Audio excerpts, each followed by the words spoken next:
Nous allons commencer ton œuvre.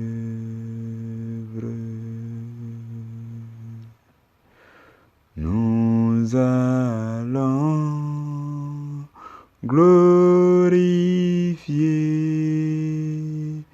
ton nom et proclamer ta parole, mon Dieu, mon Seigneur. Envoie ton esprit sur nous.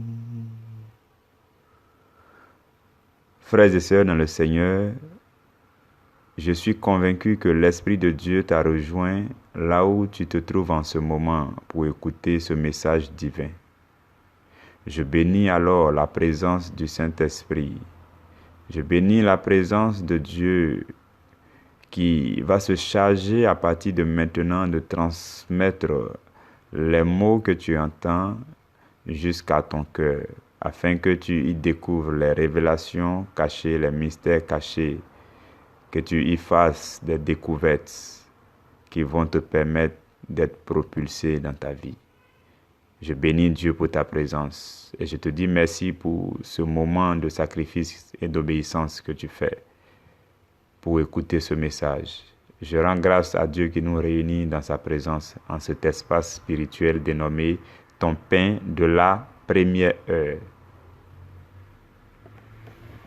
Aujourd'hui, notre sous-thème, c'est « Ne laisse rien te séparer de l'amour de Dieu manifesté en Christ ».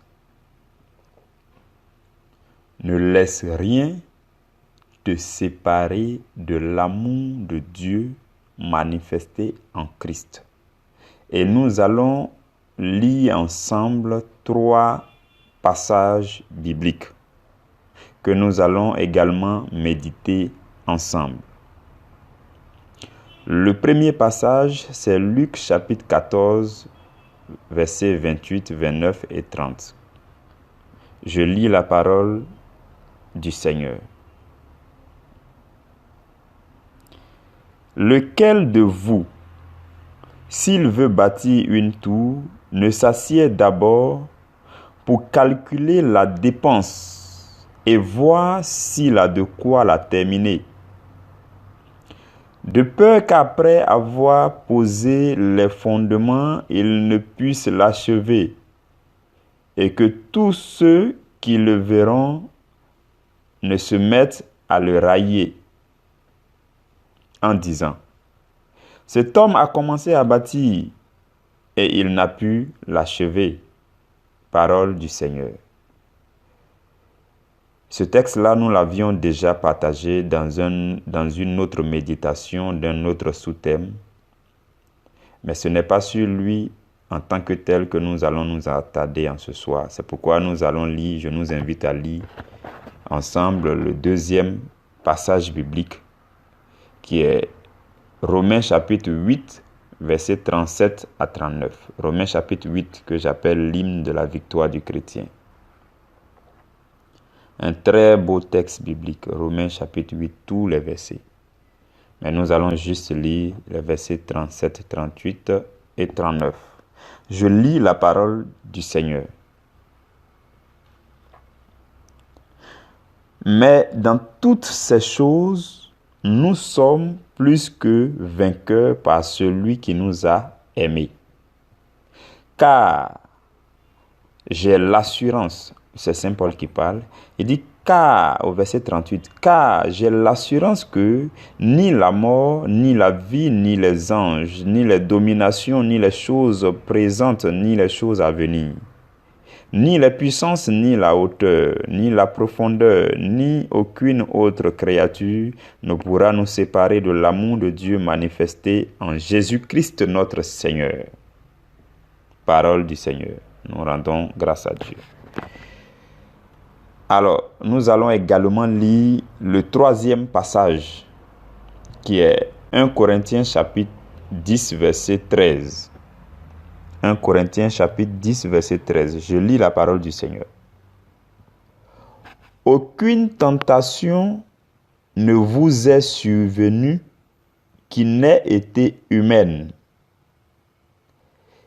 Et Dieu qui est fidèle ne permettra pas que vous soyez tentés au-delà de vos forces. Mais avec la tentation, il préparera aussi le moyen d'en sortir, afin que vous puissiez la supporter. Parole du Seigneur. Nous rendons grâce à Dieu. Bien-aimés frères et sœurs dans le Seigneur Jésus-Christ de Nazareth, nous voici rassemblés autour de 3 passages bibliques pour méditer sur le thème qui nous a été donné, qui est ne laisse rien te séparer de l'amour de Dieu manifesté en Christ Jésus. Dès le début de toute vie chrétienne, nous devons calculer la dépense de ce que nous voulons entreprendre. Nous devons nous asseoir avec nous-mêmes et faire des calculs et des projections, des planifications par rapport à ce que nous voulons faire en tant que chrétiens, ce que nous voulons faire de notre vie chrétienne. Ce que nous voulons entreprendre est en effet une grande construction, semblable à un projet de construction d'une grande maison ou d'une haute tour en plein centre-ville. Vous imaginez. Et c'est justement ce que nous dit le premier passage de Luc chapitre 14, versets 28 à 31. Jésus dit, lequel d'entre vous, si il veut construire une tour haute, une grande maison, une belle vie chrétienne, ne s'assied d'abord pour calculer les dépenses. Il dit ne s'assied d'abord, il n'a pas dit ne s'assied après. On s'assoit avant de commencer. On calcule la dépense avant de commencer. Mais si nous nous rendons compte que nous avons déjà commencé notre vie chrétienne, mais que nous n'avions jamais calculé la dépense, c'est le moment de marquer un stop et de s'asseoir avec nous-mêmes pour faire un calcul, une projection. Où est-ce que nous voulons arriver avec le Seigneur Jésus? Il y a des chrétiens, ils veulent juste être des chrétiens ordinaires. Ils ne veulent pas aussi que le passage biblique qui dit voici les signes qui accompagnent ceux qui auront cru. Il ne veut pas que ce genre de choses s'applique à sa vie. Il ne veut pas que le verset qui dit ils imposeront les mains aux malades et les malades seront guéris. Lui, il ne veut pas que ce genre de choses s'applique à lui. Il y a aussi des chrétiens qui ne veulent pas que la parole qui dit ils chasseront les démons à mon nom. Ils ne veulent pas que tout ça s'applique à eux. Ils veulent juste être un chrétien simple et ordinaire. Dans ce cas, ce n'est pas une tour haute, comme le dit le Seigneur Jésus. Donc la dépense n'a pas besoin d'être calculée de façon méticuleuse. Par contre, il y a des gens, et je suis convaincu dans le Seigneur que tu en fais partie, il y a des gens qui veulent construire une belle vie chrétienne, une vie sainte et saine, une vie sans tache. Il y a des gens qui convoitent un trône glorieux auprès du Seigneur Jésus-Christ au paradis. Et alors, ils veulent courir. Paul dit, tous ceux qui courent dans le stade courent pour un seul but. Et puis, il dit, courez. Nous, en chrétien, on doit courir afin de saisir le prix. On ne doit pas courir comme tous les autres.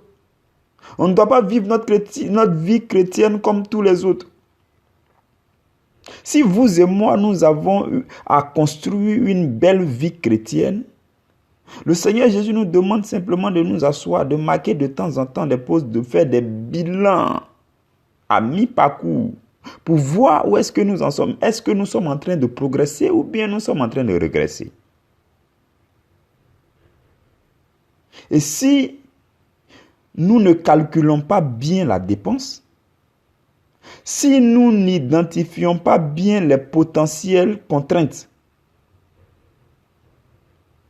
comment pouvons-nous prévoir les ressources nécessaires pour y faire face? Si tu n'as jamais médité sur ce qui peut te bloquer, comment est-ce que tu peux recevoir la solution quand tu seras bloqué plus tard? Si tu n'as jamais parlé de ce qui peut enfreindre ta vie chrétienne que tu veux construire, si tu ne t'es jamais assis avec le Seigneur et que tu n'as pas parlé de ça avec le Seigneur, comment est-ce que tu veux recevoir du Seigneur la solution pour que le jour où tu seras en face de cela, tu puisses appliquer la solution?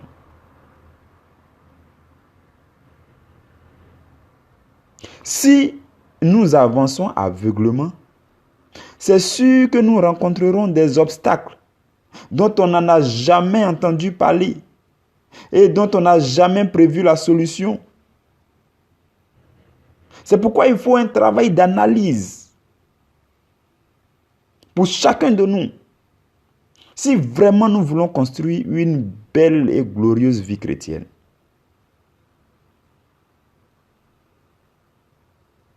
Vivre en chrétien, c'est aussi construire une belle et cohérente histoire d'amour avec Dieu et avec nos frères et sœurs. C'est tout cela, la grande construction, la belle tour que toi et moi devons construire personnellement. C'est nous les auteurs principaux de cette construction. C'est nous qui sommes le chef de chantier. C'est nous qui devons calculer les dépenses et lancer les travaux. C'est nous. Et dans la vie que nous menons, certains sujets doivent faire objet de réflexion. Vous devez par exemple réfléchir, méditer, qu'est-ce qui peut faire obstacle à votre vie chrétienne? À un moment donné, qu'est-ce qui peut vous empêcher de méditer? Parce que vous avez eu un travail très bien rémunéré. Qu'est-ce qui alors est susceptible de vous empêcher de méditer chaque jour, par exemple? Parce que vous avez été débauché, que vous avez eu un gros emploi et que vous êtes un directeur général, que vous avez une très large équipe à gérer, chacun avec sa particularité. C'est le moment de méditer sur qu'est-ce qui peut alors vous éloigner de la présence de Dieu. Parce que vous avez été admis dans un établissement d'excellence et que là-bas tous les étudiants doivent étudier matin, midi, soir et nuit. C'est alors que vous devez méditer qu'est-ce qui peut vous éloigner de votre communion avec le Seigneur. Parce que vous avez une grande famille à gérer, parce que vous avez des frères et sœurs qui vous ont rejoints, parce que vous avez des tâches quotidiennes, parce que vous avez des business à gauche et à droite. C'est alors que vous devez méditer qu'est-ce qui peut donc vous éloigner de Dieu. Et ça, chacun de nous doit être en train de calculer ses dépenses, marquer des moments de pause à un moment donné de notre vie pour calculer les dépenses, pour voir si nous pouvons continuer à construire notre tour, notre belle vie chrétienne. Et ces méditations-là permettent de découvrir à l'avance les ressources que Dieu a préparées dans différents cas. Et c'est ce que dit la dernière phrase de 1 Corinthiens chapitre 10, verset 13 que nous avons lu tout à l'heure. Et qui nous dit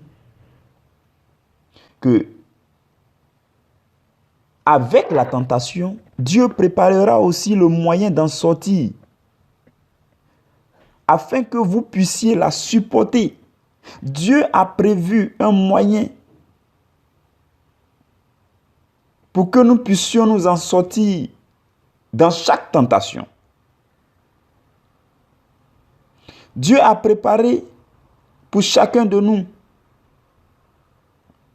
des solutions pour ne pas que nous tombions dans les tentations ou au cas où nous sommes dans la tentation, pour que nous puissions nous en sortir et supporter la tentation.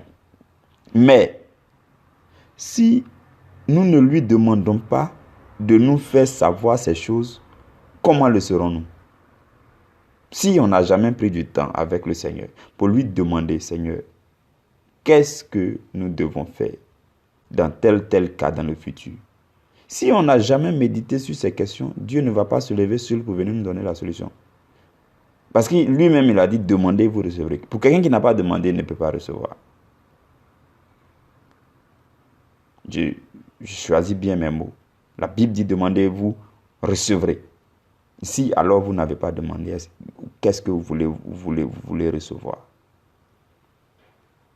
Et nous évoluons comme des aveugles. Et d'autres aveugles risqueront de nous suivre dans la même fosse de tentation, comme nous le dit Matthieu chapitre 15, verset 14. Si par contre, nous prenons du temps dans la présence de Dieu pour lui demander de nous montrer tout ce qu'il a préparé, il nous les fera savoir.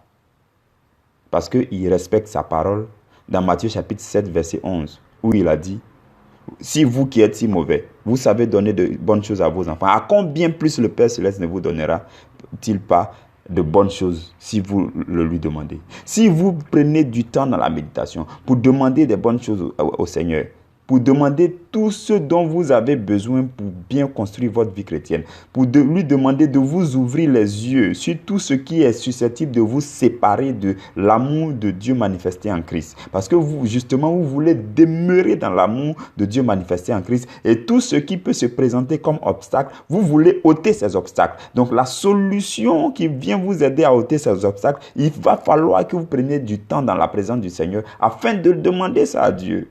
C'est alors que vous allez recevoir. Frères et sœurs, nous devons nous décider de vivre la vie chrétienne qui plaît à Dieu.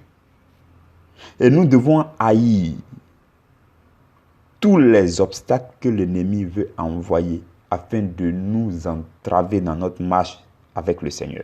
Pour cela, nous devons prendre du temps dans la présence de Dieu. Pour cela, nous devons demander à Dieu, méditer sur certaines questions. Certaines questions existentielles de la vie, de nos dévanciers. Qu'est-ce qui leur est arrivé de bien? Qu'est-ce qui leur est arrivé de mal? Il y a nécessité de nous prendre du temps dans le Seigneur pour nous poser ces questions. C'est alors que le Seigneur pourra nous ouvrir les yeux sur tout ce qui cherche à nous séparer de l'amour de Dieu manifesté en Christ. Et alors, nous en recevrons les solutions de façon humble. Parce que nous nous sommes soumis à la parole de Dieu. Parce que nous sommes rentrés dans la présence de Dieu. Parce que nous avons demandé à Dieu. Alors nous recevons ces solutions. Et c'est ainsi que tout ce qui veut nous séparer de l'amour de Dieu manifesté en Christ Jésus, nous recevons la force nécessaire de les écarter de nous. Et de marcher dans la victoire, de marcher dans la sanctification, de marcher dans la sainteté. Et la lumière de Dieu qui resplendit viendra vous faire luire aux yeux des hommes. Les gens vous verront et ils seront étonnés de ce que vous êtes devenus. Les gens vous entendront et ils seront étonnés de ce que vous êtes devenus. C'est cela la vie chrétienne, frères et sœurs. Et je prie, en ce 21 mai 2019, je prie que la grâce du Seigneur te soit communiquée, que la force, la pleine force du Seigneur te soit communiquée pour que ce que tu as commencé, celui qui a commencé en toi, cette belle œuvre, l'accomplisse, la rende parfaite pour le jour du Seigneur Jésus. Et que lorsque la trompette sonnera, tu fasses partie de ceux-là qui vont rejoindre le Seigneur Jésus dans sa gloire. Lorsque la fin des temps viendra, tu fasses partie de ceux-là à qui Jésus va dire, fidèle serviteur, rentre dans la joie de ton maître. Que Dieu te bénisse. Amen.